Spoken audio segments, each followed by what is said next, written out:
What's up, guys? Welcome back to Basketball Breakdowns. About 15 games or so into the NBA season for most teams, and kind of just going over the first month of basketball here, and just going to kind of break up two or three teams in each video, about 5 to 6 minutes, so not like dragging out multiple long videos for one team. So, let's just get us started off with a game I saw tonight. Well, most of the game I saw tonight, other than watching the NFL game, was the Orlando Magic and the Phoenix Suns. And yeah, man, the Magic are now 6 games on now, 6 game win streak without Paulo Banchero, which when he got injured, they lost their first three, and it was looking kind of rough for the Magic. They were kind of losing their momentum as far as like who was going to be the number one guy and who was going to run the offense. And you would expect it to be Franz Wagner getting paid all that money on the offseason after having two horrific playoff games in the season. Uh, he's really stepped up. I know the 6 wins have been kind of mediocre wins against bad teams or teams that are missing key players, like tonight's game with the Suns. No Bradley Beal, no Kevin Durant. Just another game they kind of had to win given the circumstance, and they went and won it. When good teams are missing players and they're playing worse teams that are missing even better players, they're supposed to win. So, and they won. So props to them in the last 6 games. They've been on a roll. So without Paulo Banchero, they started off 0-3, I believe.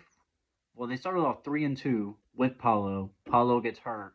They lose three in a row. 2 home games, I think, included. So they lose three in a row. It's looking bad. Like I said, they're losing their balance. And then all of a sudden, the last 6 games, they just kind of found it. And Franz Wagner's averaging like 24.5 points, I think, over the last 6 games. I don't have the stats right in front of me, but I just looked about 20 minutes ago. I think it was like around 24.5 points over the last 6 wins when they've won without Paulo. So it's a great thing for the Magic, and I'm sure Magic fans are very happy with putting on a 6 game win streak without their superstar. So it's a great team, really. I haven't watched a lot of Magic this year. I did watch about 10 to 15 games last year, and I liked what I saw. Their defense, their tenacity on defense is unlike many other in the league. They just didn't have the half court presence. Like when they get in the half court and they're not running the break and they're not using the length on the break to get to the line or get to that easy bucket, that rim running bucket, they kind of stagger. They're not the greatest 3 point shooting team. They're not the best dribble drive penetration team, kick out team. It's like they get caught in the half court and team sit. It's more like give Paulo the ball in the mid post area, let him work out. Hopefully a double team comes.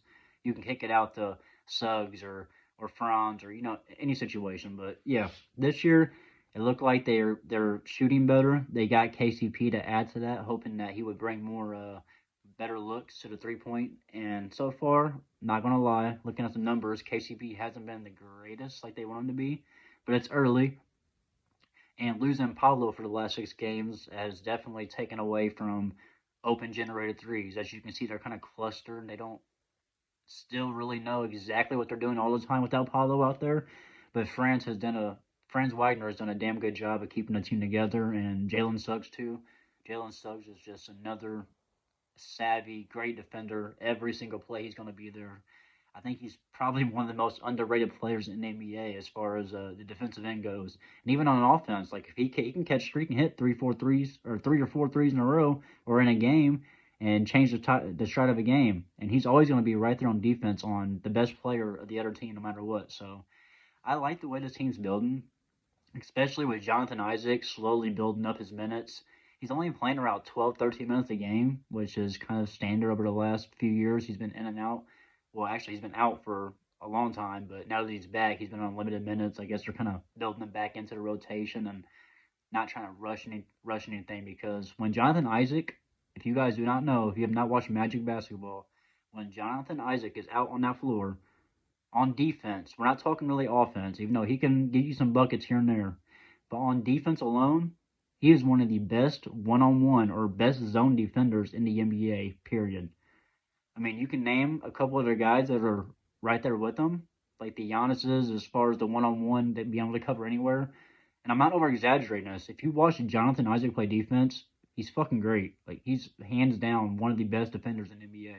He can never stay healthy for more than 25, 30 games in a season. And he's not the best offensive player. He's not the greatest shooter. So he doesn't get a lot of play time when it comes to being down or, in situations when teams need to score. But when it comes to just getting into an offensive player that's on fire or just having to check somebody, Jonathan Isaac is one of the first players in the NBA you want to have on your team to throw at somebody. And that's 100% facts. And the stats back it up too. His plus minus on defense alone is just crazy. But yeah, the Magic have been playing great. Like I said, without Palo, hopefully he comes back soon and they can keep building off this win streak. The next team I want to go ahead and go over real quick is the Cleveland Cavaliers. On my earlier videos, when I made a Cavs video, if you guys do recognize, I was really big on Evan Mobley. I really have high potential, and a lot of my friends and groups of people I talk to, they know I'm really high on Evan Mobley, and it's really good to see him out here shining now and kind of growing into his offensive roots because his defense has kind of always been there since he came into the NBA. His offense has just been streaky, like his mid-range jump shot, his post moves, his perimeter shooting. It's been really, really inefficient. But this year, right now, the Cavs are rolling at 14-0, and Evan Mobley's averaging 18, 9, and 4 a game. And let me tell you what, I'm not saying the Cavs are the best team in the NBA just because they're 14-0, even though statistically they are the best team. They have the best offense, they're the best three-point shooting team, or top three, I believe, and they're undefeated. They beat good teams too. They beat a lot of bad teams, but they have beat some really good teams to prove that they're kind of legit. Now, I do have problems as far as like the clunkiness still with Evan Mobley and Jared Allen, and I love both of them guys, so it's kind of hard to like say, take him out, put him in, or bring one off the bench. It's like they both complement each other in a really good way, but they also don't complement each other in good ways. Like if Evan Mobley doesn't have his jump shot going, especially his mid-range wing jump shot going, if he doesn't have that going or his 3-point shot going, they're both kind of just clogging the block on each side, and it kind of gets clunky. Then that leaves it all up to Darius Garland and Donovan Mitchell. If they got their jump shots going, it's not as bad because they're going. But if they're not going and Evan Mobley's not going, the lane gets really, really clunky because it's just two 7-footers in the lane, and if neither one of them can shoot that game, and your two guards are guarding a scheme that's stopping them from getting their open shots, this is going to be a rough game shooting. And that's been struggles as we've seen from the Cavs in the past over the last, or should I say, the Donovan Mitchell era. But yeah, Darius Garland, I was really big on. He had an off season last year. It was like on and off, especially in the playoffs. He just couldn't get his shot going. He was unable to really score effectively to really help Donovan Mitchell stay in those games. And also, like I said, from last year, Evan Mobley kind of fell off scoring-wise in the playoffs. He had 2 or 3 really big games scoring 20-plus points, but other than that, he was kind of non-effective on the offensive end. And that's when the clunkiness got going. And with Darius Garland not going on top of the clunkiness with the two bigs, it was just a mess. But they seem to figure something out this year. The chemistry, the new coaching, unlocking Evan Mobley, giving him more looks, especially early, just getting him going and getting him confident so later in the game he's ready to take those jump shots. That's been really good. Jared Allen looks like always, playing with ultimate aggressiveness. His energy is just unmatched. He loves playing basketball. He loves getting down there and doing the dirty work. You love a guy like Jared Allen, and he's fun to watch on defense. He's one of those guys that's just really, you got to always keep your eye on defense. And Mobley too. So Mobley is also the same way. So when you got two of those guys that are really great defenders in that area, it leads to a lot of why they're doing so good right now. On top of the fact that Darius Garland has kind of unlocked the form of himself from 2 years ago, where he was kind of ascending onto the scene. And everybody was like, "Watch out for this guy."